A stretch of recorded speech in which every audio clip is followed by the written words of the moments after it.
Okay, gang, it's me, Kirsten, and this is the It's Giving Mystical podcast. And this is your podcast for the week ahead, the week of May 1st. We have a lot of ground to cover. There's a lot going on. And not saying that in some kind of dramatic, hold your horses way, just in terms of we're in this transition moment as per usual, out of April into May, out of mid spring into the second half of spring, the start of summer. Beltane is on Friday. May Day is on Friday. The full moon in Scorpio, the flower moon, is on Friday. We're going to be moving out of the Emperor and Temperance energy. Did you like it? What'd you think? Into the Hierophant and the Devil. Hey, hey now. The Devil and the Pope side by side. That's going to be interesting. I'm going to record that podcast after this one. We'll soon find out what that says. And I'm wondering how the Four of Cups went for you. I'm wondering about that sense of frustration, sense of abandonment, sense of dissatisfaction. What is going on? I'm not happy with the cups on this table. Universe, what have you done? And I just kept seeing that poster. I should have looked it up still, but from the 80s with the footprints on the sand. And just this idea of hopefully you got a reminder this week that spirit, source, God, the universe hasn't abandoned you. Sometimes we have to sit in it. Sometimes we have to get frustrated. Sometimes we can't see outside of our own story, narrative, experience, and sometimes we need the hand of God to push us in the shoulder and remind us that there's so much more possible than our minds can conceive. And again, 90% of the thoughts you have today, you had yesterday, and you will have tomorrow, unless you're actively working to change your neural pathways and actively working to change your schemas and your stories and the possibilities and your self-talk and your habits. All that comes into play. We will default towards the same. We will default towards stasis in terms of our mental looping. And so the Four of Cups draws our attention to that. So you might have had a sense of, oh my God, this is not helpful. I've been having the same conversation with myself, or I've been ruminating on the same thing, or I've been frustrated in the same way without taking any action for too long. And it's time for me to find a new way forward. Time for me to move the waters again. And we thought about stagnation, which isn't always the case with the Four of Cups, but it came through pretty clearly last week. This week, I pulled the 10 of Wands, and what I heard when I pulled it was set yourself all the way free. So the Hierophant and the Devil, so that is the things that that connect us to spirit or source. It is institutions and organized religion. It can be the government. And the Devil, which is bindings, bondage, shadow, where we're out of alignment, where we take ourselves too seriously. Those two things together, I'm, as usual, curious about what May will bring. Curious actually about what April has brought for you, like thinking about that idea of the materials on the table, how they have remained the same and yet energetically shifted. What's that been like for you? What is the alchemy that has occurred in your life in April? This 10 of Wands, so 10s, too much, right? This one goes to 11. When the 10s of the suit come into play, it's because we haven't been able to resolve the lesson of the 9. So the 9 comes in and it's like, this is complete. And then we're like, are you sure? And the tarot's like, yes, I'm sure. Here's number 10. And so the 10 of Wands is about our fire energy, our sexuality, our creativity, our inspiration, our spark, our intuition, not as a felt sense, but as a instinct, more instinct than intuition, maybe even. It's our fire energy. And the 10 of Wands is when we are holding too tightly to these things that have felt good in the past. So each of these rods is an Ace of Wands moment. Each of these wands is something that has mattered to us. The Ace of Wands, oh, my precious new beginning, my precious spark of inspiration, of vitality, of passion. The Two of Wands, oh, look, I'm powerful. I can make things, I can draw things to me in the world. The Three of Wands, oh, I actually know my own shit. I can navigate via my own internal compass. The Four of Wands, I'm going to create structures and places where I can really explore my creativity, my sexuality, what feels good. The Five of Wands, I compete and I can do it with a sense of playfulness, a sense of leaving it on the field. The Six of Wands, the victory card. The Seven of Wands, I'm allowed to have my own safe space. The Eight of Wands, there's always communication. There's the beautiful hang time of what I feel and what you feel and how those two things come together. The Nine of Wands, the wounded warrior, I know how to handle myself. I know that no matter what comes down the road, I will be prepared and ready. I have fought and won many battles. And the Ten of Wands, and he's like, I collected all these things. Like, I did all these things. This is my life. And these are the moments that felt good. And I felt powerful. And I felt inspired. And I felt turned on. And I'm going to keep them all. And the core lesson of the Wands is that the more you have, the more uncomfortable it gets. And with the Ten of Wands, you're trying to carry something and keep something that is meant to fly free. So when it came in, again, it came in reverse. We're just having a whole, Kirsten's having a whole thing with reversals on this podcast. So you, therefore, you are having it because we are having it together. And the Ten of Wands is this sense of I'm holding on to something that really isn't served by being held. The wands are not, they don't serve you, and they're not in their fullest expression when we're holding them too tightly. So one of my favorite writers, she talks about if you imagine that these are like balloons, they're meant to fly, they're meant to soar. And this guy, the reason he's walking so weird is because he's trying to hold things that want to be free. So I just want you to think about that. Think about that statement. Holding things that want to be free. Where in your life are you trying to grasp, clutch, hold, keep something that wants to fly free? What's going on? Like, what's the psychology under that? What do you think might happen? Do you think you might lose it? Do you think life might not feel good anymore? Do you think that it will never come back? And that's like the gift in the Ten of Wands, is that if you let them go, it actually feels really good. And if you let them go, a new one can be born. So it's like my hands are so full of the old things. They're so full and afraid that if I let these things that feel good go, I will never feel good again. I fell in love once, and that's it for me. I had a great idea, and that's it for me. I had a super successful business, and that's it for me. I had this place, this community where I felt in love and inspired and turned on and lit up and excited about life. And now I'll never have that again. Anyone? Or you could have the feeling of, oh, if I can just get that project, or if I can just get that person, or if I can just get to that place, then I will feel good again. And the Ten of Wands is like, set yourself all the way free. Like, figure out that every desire, inspiration is a portal into a new world, into a new possibility. It's a quantum leap. If I can feel that clarity of passion, of turn on, of inspiration, and I can let myself feel that all the way, let it get bigger, let myself stay in it, it will literally propel me into a new possibility, onto a new trajectory, into a new path. I guys saw on my Instagram, I went to Lanzarote with Locomotion and those guys at the gym here. That's an amazing community. They do such a good job with their community there.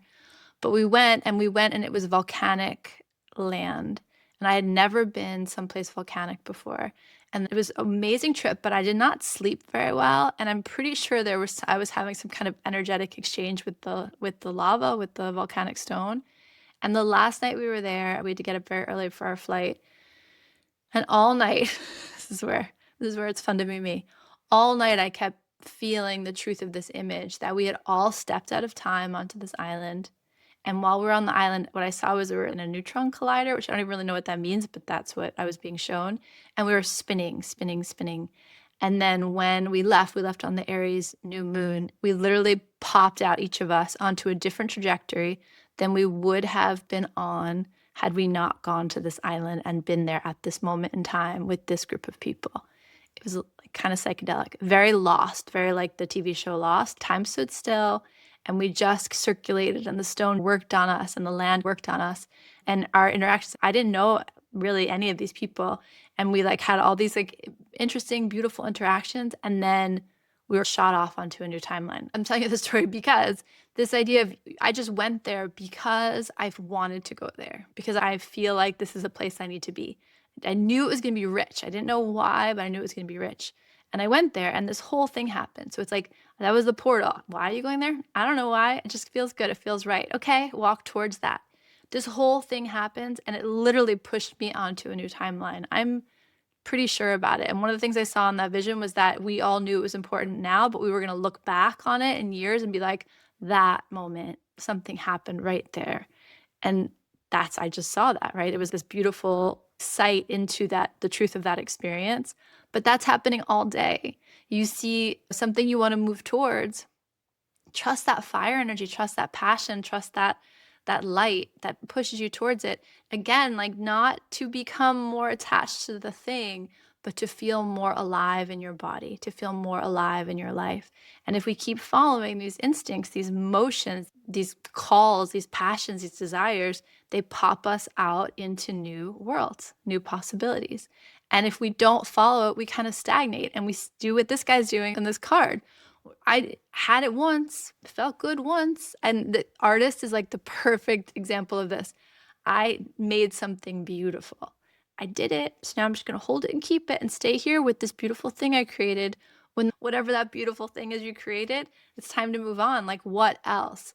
This is the part of us that is hungry for new experiences, new connections, new spaces, new ideas, new dancing with life. And so the card is the 10 of wands, but the message is set yourself all the way free. Notice where you're holding on to something because it was good at one point, because it felt good, or because it feels like maybe if I hold on tight, I'll get that good feeling again. Let it go. Let it go, to let yourself go, so that you can experience what's next. You can be open to the next warm thing, the next light, the next inspiration, the next passion, the next attraction, the next heat that you find in your life. So I tell you that because this idea of your desire as a doorway is so just true. And the less attached you can become to achieving that desire, to attaching to an outcome or a resolution, and just like a little hummingbird, just loosely follow. This is where the nectar is right now, and that's enough. And I can just allow myself to feel more alive in this interaction, knowing that the next flower is blooming just so, and the next nectar is available to me just so. Like the hummingbird is a great metaphoric or animal guide in all of this. The hummingbird doesn't like take each, okay, this flower was beautiful, put it on my back, get the next flower, put it on my back. That's what this guy's doing with the 10 of wands. These were all beautiful flowers, beautiful experiences, joy and life and passion and excitement and again, like heat. But that doesn't mean that we pluck the flower and put it on our back and carry it on the long journey. We bow and end the practice. This was beautiful. Thank you. I enjoyed this. This was a beautiful moment in my life. This was a moment where I felt so alive. What else? What else is out there for me? What else is right here for me? Right? There's something really interesting about letting our hands go, watching all the wands fly, knowing that we've actually just gifted the universe so much space in our own field for the next wand to occur, for the next flower to appear, for the next nectar to show up. Set yourself all the way free this week. Notice where you're sticky and that specific flavor of sticky of this felt good once. I felt alive here. I felt turned on here. I felt creative here. I felt inspired here.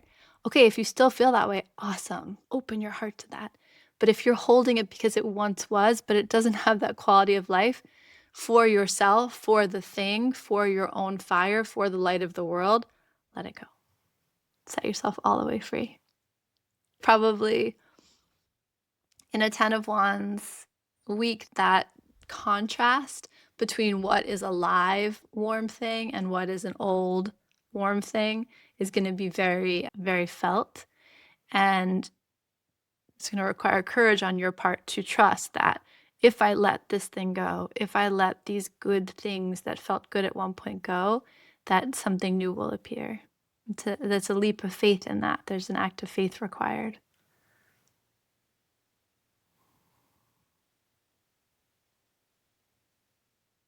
The energy of burden comes through with the 10 of wands. So wherever something might feel like a burden in your life, there's an opportunity this week to reconsider that, rethink that, and That's your own work, that's your own discernment. And in the May month, that will probably also become very clear. What is something that you are in service to and you still choose? So then it can be a burden, but I still choose it. We've talked about my classic one of cooking dinner every night, right? I can feel that as a little bit of a burden sometimes. It's in the scheme of things, we all know that's not a real burden. I'm very lucky to have the possibility of preparing food for my children every night, having them safe in my home every night. There's a blessing beyond blessings, but I can hold it like a burden. And so the reframe is, okay, Kirsten, you're still cooking dinner every night. And then it's the clarity with myself. Yes, I am. I still choose that. So it's the choice around it. It's not that we don't have responsibilities, that we don't have things we would prefer not to do in our life. That's part of living. It's part of the human condition. But becoming conscious and aware and deciding that you still choose it, even if it is hard, you still choose it. And I had a girlfriend here last weekend, and we were talking about the stage of life we're in, where there's children and there's parents, and that sandwich generation thing is real. It's a very real physical, emotional, mental, relational demand. And we were talking about the reality of that position. And that's a great example. That can feel like a burden. And it is interesting to consider where you would choose it anyway, and where you might be able to ask for help, and where you might be holding more of the responsibility than you need to, and where it might be time to rethink some of the patterns and agreements and circumstances with which you're moving. So it's like both are true. Is it hard? 100%. Does it have to be carried like a burden? No. There's a way to look at it with eyes wide open and say, what is really mine here? And take ownership of that fully, and then find ways to release what isn't yours to carry. It's, again, is that easy? Of course not. Of course not. And that's a big one, the one I'm talking about. But we all have some version of that. What is the burden that I carry? And where might I reframe that or renegotiate that so that I can be fully committed without carrying it like it's something heavy? Because again, even those dynamics, they come from love, they come from spark, they come from heat, they come from passion, they come from connection. And so the 10 of Wands is just going to teach us over and over again, it's not the load, it's how you carry it. And there's an opportunity this week to set yourself much, much more free. And I hope that you see it, and I hope that you take it, and I hope that you trust the universe to fill in whatever you release with love with something even brighter and more alive than the thing that you've let go of. Okay, that's what I got for you. What do we have going on? I think Shaman School is going to definitely be the fall of 2027. So if that's something you're interested in, let's discuss. And Mystic Rising, we're moving into the Mother archetype in May. Would love to have you join us at any point. And I have some private appointments. I'm going to open the appointments in May in the next week, so those will be up. And otherwise, just, keep on keeping on, and sending you so much love. And good luck in this Devil Hierophant month. I'm curious to see what the cards say about that. Talk to you soon. Bye.